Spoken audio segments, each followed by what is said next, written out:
নমস্কার বন্ধুরা, তোমরা সবাই কেমন আছো? আশা করি ভালো আছো। আমিও ভালো আছি। আমার আরও একটা নতুন ভিডিওতে তোমাদের সবাইকে জানাই অনেক অনেক ভালোবাসা। তো বন্ধুরা, তোমরা পুরো ভিডিওটা দেখো আর আমার সঙ্গে থেকো।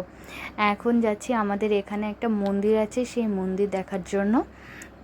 এটা হচ্ছে আমাদের স্কুলে যাওয়ার রাস্তা। তো এখন তোমাদের সঙ্গে শেয়ার করব আমাদের স্কুল, আমি যে স্কুলে পড়তাম সেই স্কুলটা। তো চলো।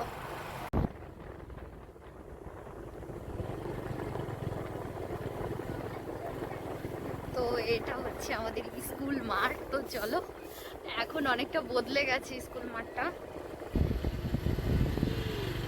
যে মাঠে সব ছেলেরা খেলা করছে। তো আগে এই বিল্ডিংটা ছিল, আমরা এই বিল্ডিংটাই পড়াশোনা করেছি। তো এই যে, আর আগে এই দিকটা দিয়ে রোডটা ছিল, এখন এটা ক্লোজ হয়ে গেছে। আর এটা হচ্ছে প্রাইমারি স্কুল আমাদের।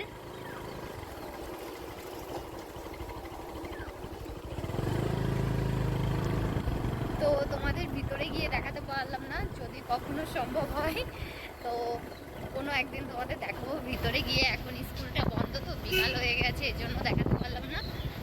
তো চলো, এখন যাচ্ছি ব্যাসপুর মন্দির। তো তোমরা দেখতে থাকো ভিডিওটা। তো আমরা চলে এসেছি ব্যাসপুর মন্দির। আর এই মন্দিরটা আমরা যখন ছোট ছিলাম তখন এই মন্দিরটা তৈরি হয়েছে।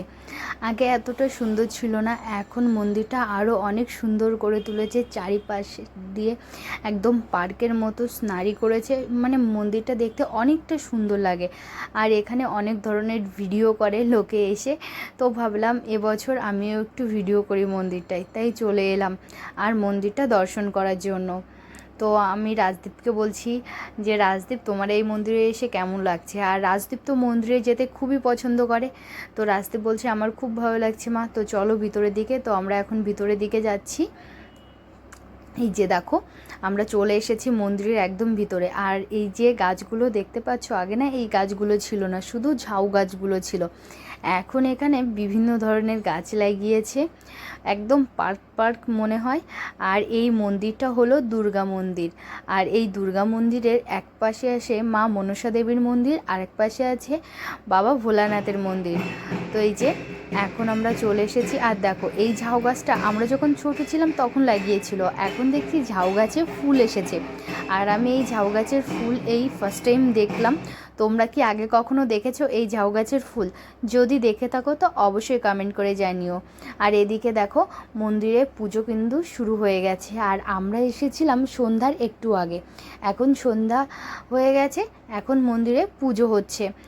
তো এখন ভিতরের দিকে যাচ্ছে রাজদীপের বাবা আর রাজদীপ ঠাকুর দর্শন করার জন্য। তো বন্ধুরা, মন্দিরটা সত্যি অসাধারণ। তোমরা যদি কখনো কারোর সম্ভব হয় তো একবার এসে দেখে যেও ব্যাসপুর এই মন্দিরটা। তো বন্ধুরা, চলো তোমাদের এবার দেখাই যে শিব মন্দিরটা আছে। তো দেখো, এই মন্দিরের বাঁ পাশে আছে মনসা দেবীর মন্দির, মা মনসা দেবী। আর অপোজিট সাইডে আছে বাবা ভোলানাথের মন্দির, মানে রাইট সাইডে। তো আমি একটু ঘুরিয়ে পুরোটাই তোমাদের সঙ্গে শেয়ার করলাম। তো এখন যাচ্ছি বাবা ভোলানাথের মন্দিরে। তো এখানে বড় একটা শিবলিঙ্গ তৈরি করা আছে এই মন্দিরটায়।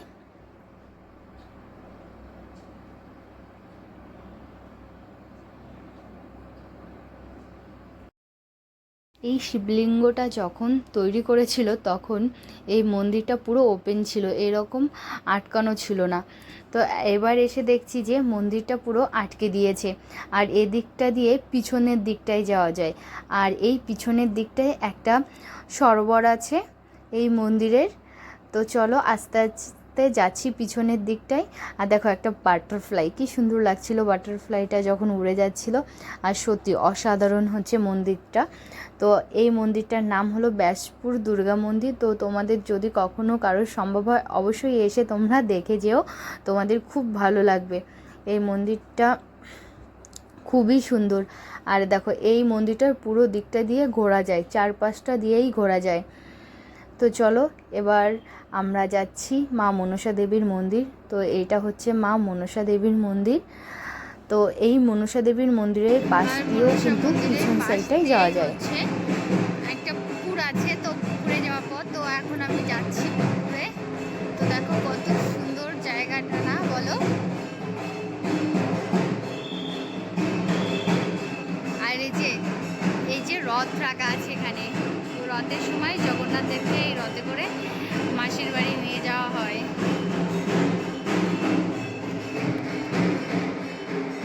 আর এই মন্দিরের সরোবর হচ্ছে এটা, দেখো কত সুন্দরভাবে করেছে। আগে না এতটা সুন্দর ছিল না, আমরা যখন ছোট ছিলাম।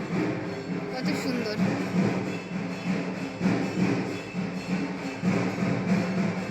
বাবা এইখানটায় তো দারুণ করছে, আগে ছিল না কিন্তু।